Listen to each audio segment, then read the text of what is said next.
Hi, this is Kara from the Special Needs Mom podcast. And this is Angela from Especially Organized, Sensible Solutions for Special Needs Moms. We have this heart for special needs moms. And so we thought, you know what, let's combine forces. And we have come up with what we're calling the Purge Party. And you can pretty much guess what it is. It's a party where we're going to come together and we're going to purge, or in general, accomplish a goal, a small goal together.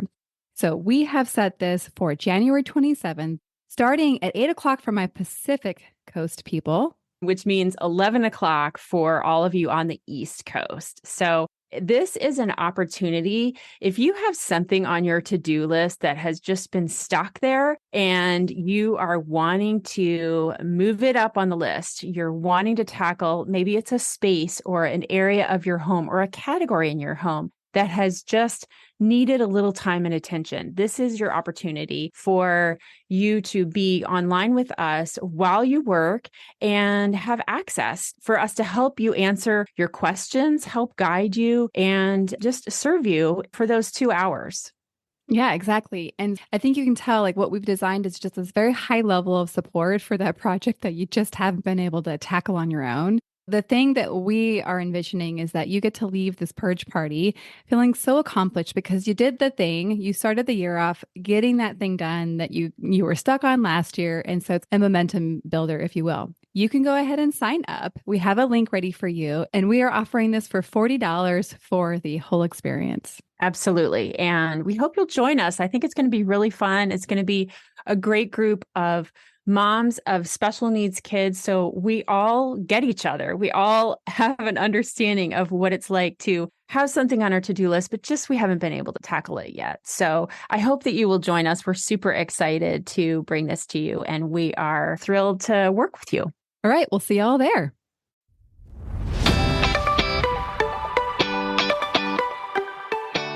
Hi, I'm Kara Riska, life coach, wife, and the mother of 4 incredible and unique kids. It wasn't all that long ago that my son received a diagnosis that had my world come crashing down. I completely lacked the ability to see past the circumstances, which felt impossible, and the dreams I once had for my life and family felt destroyed. Fast forward past many years of surviving and not at all thriving, and you'll see a mom who trusts that she can handle anything that comes her way and has access to the power and grace that once felt so completely lacking. I started the Special Needs Mom podcast to create connection and community with moms who find themselves up against what feels impossible. My intention is to spark the flare of possibility in your own life and rekindle the dreams that you hold impossible now. This isn't a podcast about your special needs child. This is a podcast about you. If you're a mom who feels anxious, alone, or stuck, then you are in the right place. Welcome. Hello, and welcome back to another episode of the Special Needs Mom podcast. Can I tell you guys, I just feel so raw today. I had a really amazing morning. Well, let me step back. I feel amazing now, but I feel that kind of amazing where you're on the other side of some really hard emotions and some hard moments. So I feel so connected to myself in this moment and so thankful to be here, but still super raw and vulnerable. So actually, I'm going to use that place to share about a little moment in my life that happened almost exactly a year ago. This episode, I want to do a quick little warning.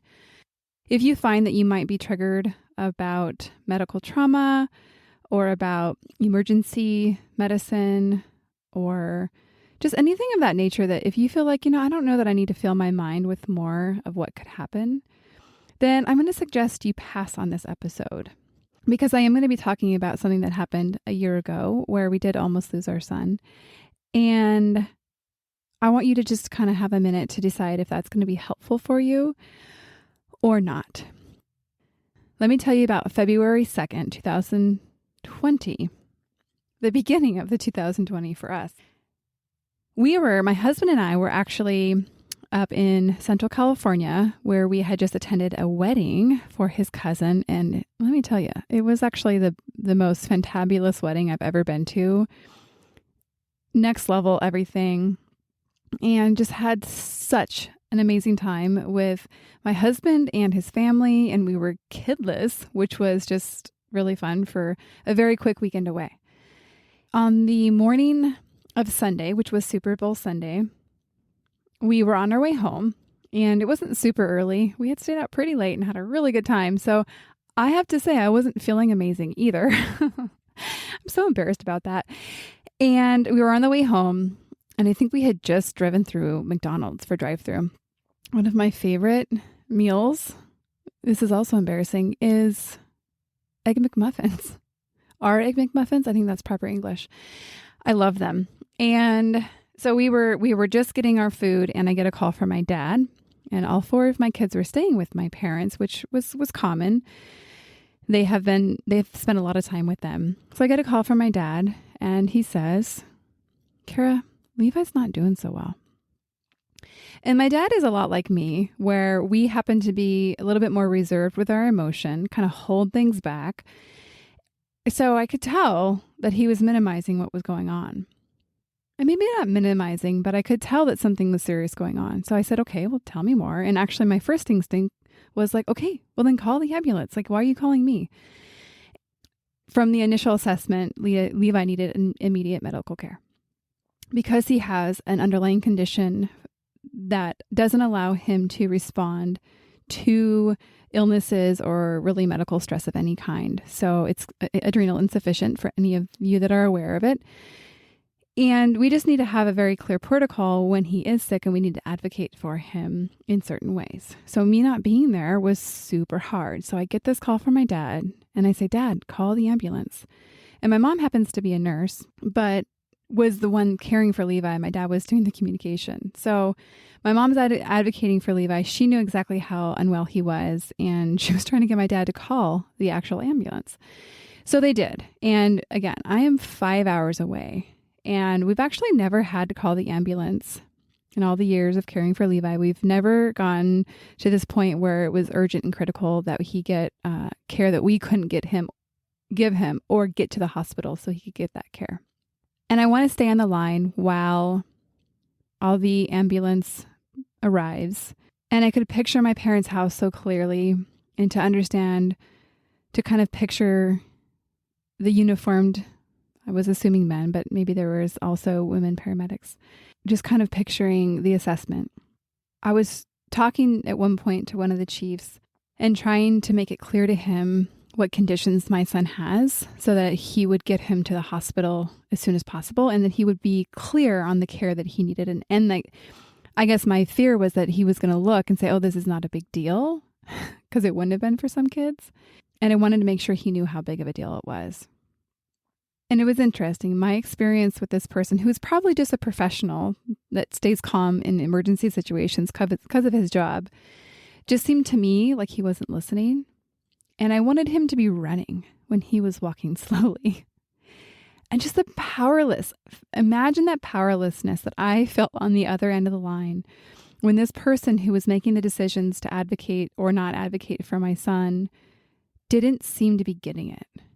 I mean, if I was there in person, I would have gotten my boy in my arms. Well, he's too big, but I would have somehow gotten him to the car, and I would have gotten him to the hospital. To be clear, the people did, I'm sure, an amazing job, and they did get him to the hospital. It was just maybe not as quick as I wanted it to be. And I was just so desperate to get him. I was so desperate for the security that I thought I was going to get once he got to the hospital and they could tell me everything was going to be okay. Because remember, I'm getting interpretations of how he's doing through my parents.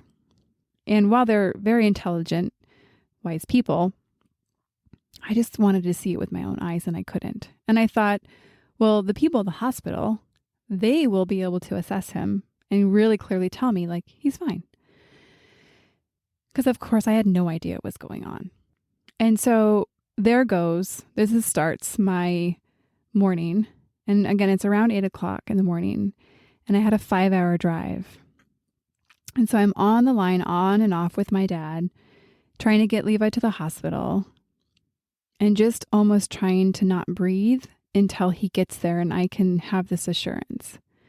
Now, I've since talked to my dad about this and given him a tutorial, but certain times, so my dad had gone with him to the hospital. He rode along in the ambulance with him. And then I kept calling, a little compulsively, admittedly, to see how he was doing. What were the updates? And I know that this hospital doesn't have great cell reception, because I've stayed there so many times, but I also was like, why is he not answering the phone? I couldn't get a hold of my dad, who was the only access I had to hearing how my son was doing. And what I was going to say, I have given him a tutorial because I guess he was talking to my mom, so he didn't answer the phone. I was like, Dad, you have to answer the phone when the mother of the child is calling. This is a non-negotiable. So anyhow, I think he gets it now. And so we got him to the hospital. Okay, that's step one. And it wasn't right in that conversation. It was probably an hour or two later, but it was a conversation I got to have directly with the doctor. And I don't remember exactly what I asked him, but I remember his answer was nothing like what I wanted. I wanted the reassurance that everything was going to be okay. And what I got was him telling me that we should be concerned. And so I'm still 3 hours, and with this news, I'm still 3 hours away from my boy. And I don't know if I'm ever going to get to see him alive again or not. I have never felt so helpless. And I experienced just sitting in the chair, the passenger seat of the car with tunnel vision, laser focused on getting to my boy. Every call and check-in from my dad was torture. I didn't know if I was going to be hearing that Levi had died or if we were just going to get another update. And so 5 hours later, after 2 required bathroom stops, I tried to talk my husband out of it, but he was like, we have to stop to go to the bathroom. I agree. We get to the hospital, to an all familiar pediatric intensive care unit where we had spent weeks and weeks of our life. And when we got there, actually, we couldn't get to him right away because they were performing a procedure, getting him a PICC line. We couldn't even talk to the doctor. They were not available. And so we had to do more waiting. It was a little less excruciating at this time because at least we weren't waiting to see if we were going to get him to the hospital or not. It felt a little bit more stable. And so we finally got to talk to the doctors. If you've ever spent a lot of time in the PICU, you can kind of sense when doctors and nurses are just doing their thing and a little bit relaxed. And you can sense when they're taking things a little bit more seriously, when they don't know what's going to happen. And this is how it was. I was sensing that they were still very concerned. And then they prepared us, kind of prepping us, because they actually expected that they were going to have to put Levi on a ventilator. One of the interventions they had to do was give him a lot of fluids. And so typically with that, your lungs can't keep up and it kind of floods them with fluids. And so then you can't breathe. And so they were expecting to put him on a ventilator. What we learned is they figured out that he had toxic shock syndrome. And he also tested positive for influenza A. And it was just this perfect storm with coming, his immune system weakened with the flu, which opened him to be susceptible for the toxic shock, which is a byproduct of a bacteria produced by a virus, is my understanding. Don't quote me on that. But in this bacteria actually is what produces the shock, which usually is a very high fever and can be obviously very lethal. And then on top of this, he has this inability to respond to illness without being manually supported. And because this all happened so fast, he went to bed well and he woke up unwell. that we had no way to know that he needed help. And so we got through that first day, and I stayed that night at the hospital with him. And just 24 hours later, one of a very renowned infectious disease doctor, Dr. Bradley here in San Diego, was blown away. He couldn't believe the turnaround that he saw in my son. And ironically, one of the medical conditions that he has as a result of his tumor actually helped him prevent having to go on a ventilator. It's called diabetes insipidus, and essentially his body without medication would just would continue to shed liquids, and he would have to drink excessive amounts to kind of keep up with that shedding. And so because he has this almost unhuman ability to shed liquids, he was actually able to keep up to naturally shed the liquids that were going to hurt him. It was amazing. It was like kind of just, you're never really thankful for these things except for then. And Dr. Bradley shared with us that when he heard the conditions that my son had when he was on his way to the hospital, he thought, oh boy, this doesn't look good. He shared with us that Levi's blood pressure was 59/33, and his temperature was 107. Now, if you know anything about anything medical, you might already know that that's not compatible with life. Those are the words the doctor told us. He's like, no, that's not compatible with life. And so yet again, I believe that Levi's recovery is a miracle, that he has been extended more time here with us as a gift. And interestingly, one thing I wanted to put in here is just because he's a gift doesn't make parenting him easy. Actually, we're completing, it's Monday when I'm recording this, and there was many moments this weekend that were really hard to be with. And so just because he is a miracle and we're so glad that he was spared, doesn't still make some parts of his life, our life with him, kind of crappy. It doesn't make the behaviors any better. It doesn't make my ability to be grateful for the behaviors a thing. It doesn't make his care easier now. The fact that I've talked to 2 care providers at school and one person from the medical delivery supply place doesn't make it any better.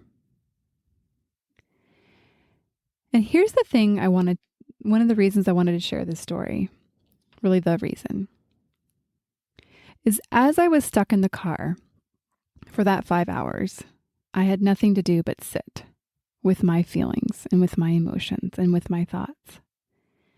I was confronted with the idea that I could lose my boy. I could get a call and get the news that I didn't want most of all. But here's the thing. I had the assurance in that moment that I would be okay. I had the awareness because of how I was already feeling so uncomfortable in my body, so panicked, so terrorized, that I was very present to the extremeness of the feelings I was having. And I knew they wouldn't be the same emotions if I did lose him. But I had the thought that I could handle it, that I would be okay if I had to process that news and to grieve that loss, that I could do it. I guess we could call it confidence. And the reason this kind of stands out to me is that because of what we've already been through with Levi, for those of you that may not have heard, at the age of 2, he was diagnosed with a brain tumor. So we spent a lot of time in the hospital and a lot of unanswered questions about what his future would look like. But in those moments, I had nothing but doubt for myself. I wondered all the time if I could make it. And I really thought about how I could escape, how I could get away from it. I never really thought about I'm leaving, but I often thought about how I could escape the feelings. And so this drastic difference in these two moments, chapters in life, for me felt so significant that I could experience the excruciating pain of that day, but yet I still had the confidence that I was going to be okay. The confidence that I could move through it. And if you find yourself often fearing the future, not maybe having this kind of confidence, or if you find yourself trying to force results with your child, thinking that it's going to be better if, or maybe fixated on them accomplishing something or not acting in a certain way, because then if they don't, then you can, then it's likely that you haven't allowed these emotions to have a part in your life to where they were a welcome part of the party. And it's hard for me to talk about the word confidence because a lot of people see me and they tell me that I appear as a very confident person. And in some areas, I feel confident. But in a lot of areas, I've never felt confident. And also in this area of emotional balance and not resisting negative feelings, I feel like I screw this up all the time. All the time. And so it's hard for me to maybe share this moment where I felt like I had some clarity, because I don't want you to confuse that with mastery, that like when you get this, then you have it all the time and that you never resist a feeling again. Even this morning, I was resisting my feelings. I was having a hard time dropping from the thoughts I was thinking and actually just experiencing the feeling. And they're two very different things. A lot of times when I ask my clients, what are you feeling? They answer with telling me what they're thinking about. And there's this thing called our body that we were not taught to use when we grew up. And so even the idea that actually feeling doesn't happen in our head, it happens in our body, I was like, wow, that was profound to me. I had no idea that feelings happen as sensations in our toes and in our tummies and in our chest and in our face and in our fingers. That those little sensations, that is us feeling. And that when we actually allow ourselves to feel, it gives us access to a whole other part of us that most of us have been resisting. And this goes for both pleasant feelings and unpleasant feelings. So if you're like me and you find that you don't feel a lot of anything at all, or you have found that, you kind of even just feel so numb, it's likely because you're trying to resist feeling some of the unpleasant feelings or the feelings of discomfort. And that's kind of tapering down any positive feelings. Even as I explain, as I started this episode, how I feel raw, the experience for me is I'm so much more open to connection and available to be with myself, that while it's really vulnerable and it feels so exposed, it feels so good at the same time. And I'm so thankful that I have the tools and the support, my own coach, to be able to navigate this. Because I guess one of the things that I came across this morning was I thought I should be able to do it on my own, and I couldn't. And again, that feels really vulnerable. It bothers me that I need people so badly. I mean, when I think about it, it doesn't bother me, but it bothered me. I thought something was wrong, that I couldn't do it on my own. And as we wrap up, I do want to invite you to have a conversation with the coach where you actually get to explore what you might be resisting. And maybe you have a story just like this. Maybe it's medically related, or maybe it's because of your child's unmet milestones that has you up not feeling confident that you are the mom for them, that you can do this. And that's where I invite you to reach out to me and schedule a consultation. I call this conversation a pathway to peace process. And my promise to you is that I will listen to your story and I'll offer you a pathway to peace. I'll offer you a way forward. What you need to do to schedule that conversation is just click on the show notes for this episode and click on the link. It's super easy. So thank you today for listening to my story and allowing me to use this platform as a continual way for me to process my own life and my own feelings and my own experience and my struggles and my triumphs. And if you haven't already, I do invite you to leave a review, maybe a comment on this podcast so that others can find it. It'd be super helpful and I would really appreciate it. We'll see you next time. One more thing before we officially wrap up this show.